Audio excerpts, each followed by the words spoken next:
Buenos dias. Morning, y'all. Very good. Thank you very much. Yes.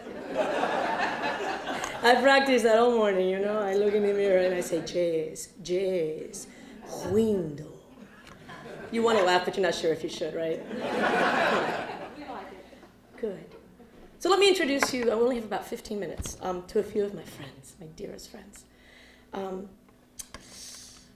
Miss Rumphius, 5 Chinese brothers, Tiki Tiki Tembo, Eloise, Dr. DeSoto, Sylvester and the Magic Pebble, Hats for Sale, Pokey Little Puppy, Encyclopedia Brown, Amelia Bedelia, the Boxcar Children, La La Crocodile, Make Way for Ducklings, Jimmy Buffett. Love in the library, quiet and cool. Love in the library, there are no rules. Well, not in his library. Surrounded by stories, surreal and sublime. I fell in love in the library. Once upon a time, when I was almost 8 years old, and I was growing up in the little town of Decatur, Georgia. And they didn't speak Spanish in Decatur in 1968. They didn't really speak English in Decatur in 1968. But there were a great many good people. I'm your politically incorrect author, and I find that there are good people all kinds of places, all kinds of religions, all kinds of faiths and politics. This woman, however, I wasn't sure about. You see, this particular day, the day this happened, this small story happened, I had not been a denizen of the library. Back in those enlightened times, not only was there no program for second language speakers, but first graders and second graders did not go to the library at Oakhurst Elementary School. They didn't trust us, you know, with our peanut butter and jelly fingers and our snotty noses like rubber cement all over everything. And the librarian was an off-putting person. She was a tall, thin, Ichabodish looking woman. You know, I kind of think of her like an American stick insect, and she would patrol the door.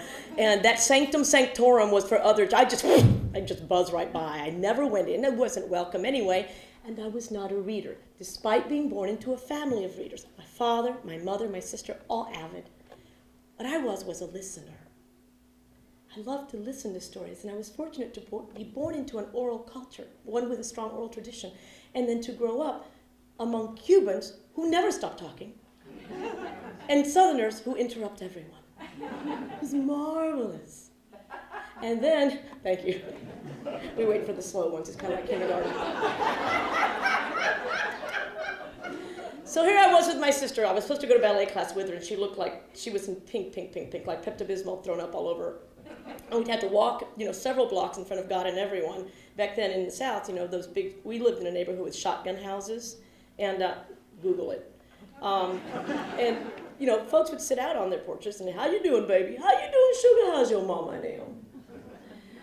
I did not go as had been arranged by my mother, who was at the beauty salon. I wish I had the time to tell you. But instead, she dropped me off at the library, and there was a reason for that, as she put it. And I have a great sister. I just didn't know it at the time. Every time I take you with me to this ballet class, you mess around. You run around, you scream, you break and stuff, and every time you do bad things, everybody yells at me. I said, I know, it's beautiful. It was a marvelous construct handed to me by the universe, and who was I, huh? But when we stopped in front of the Maud M. Burris Public Library, the words were etched in limestone above the lintel. I said, what am I going to do in there? She said, of course, read. People's storytelling, interactive art, you may speak to me. Read a book. And I said, I don't like no stinking books. She said, well, fine, do whatever you want to do, but don't get in trouble, because the lady in there, she don't like no kids. Some of you are going back, way back, aren't you? You remember? Oh, yes. I said, she don't like no kids. She said, no, you do bad stuff in there, she'll pinch your head off. You leaving me with a head pincher? That was the last rhetorical question I asked before my sister opened the door and gave me an indifferent shove into the Maud M. Burris Public Library as it was then. I don't know what your library was like. This was one of those old libraries that had been, it wasn't a Carnegie, It wasn't that fine. It was an old building that had been donated by some august member of the community who had been hurled into eternity, and as part of their legacy had left a house that would receive volumes of books over the many years from the many avid readers. See, I found that Southerners were avid readers, as were most Cubans. When I walked in, it was dark and cool, like that Jimmy Buffett song, and I have to make this story move really quickly. I wish I had more time.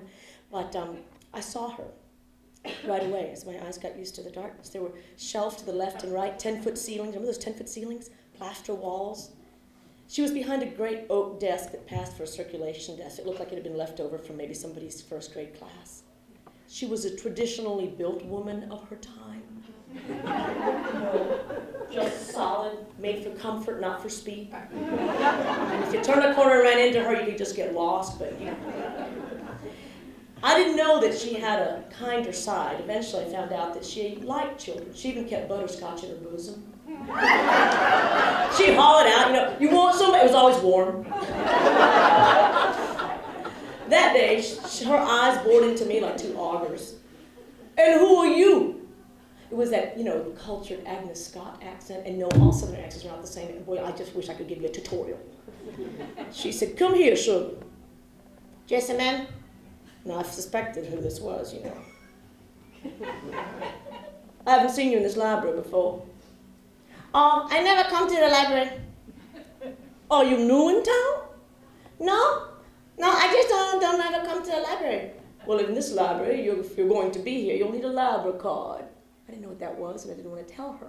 As often as children and adults, we prefer to remain silent and ignorant than to show our ignorance and be enlightened. How foolish is that?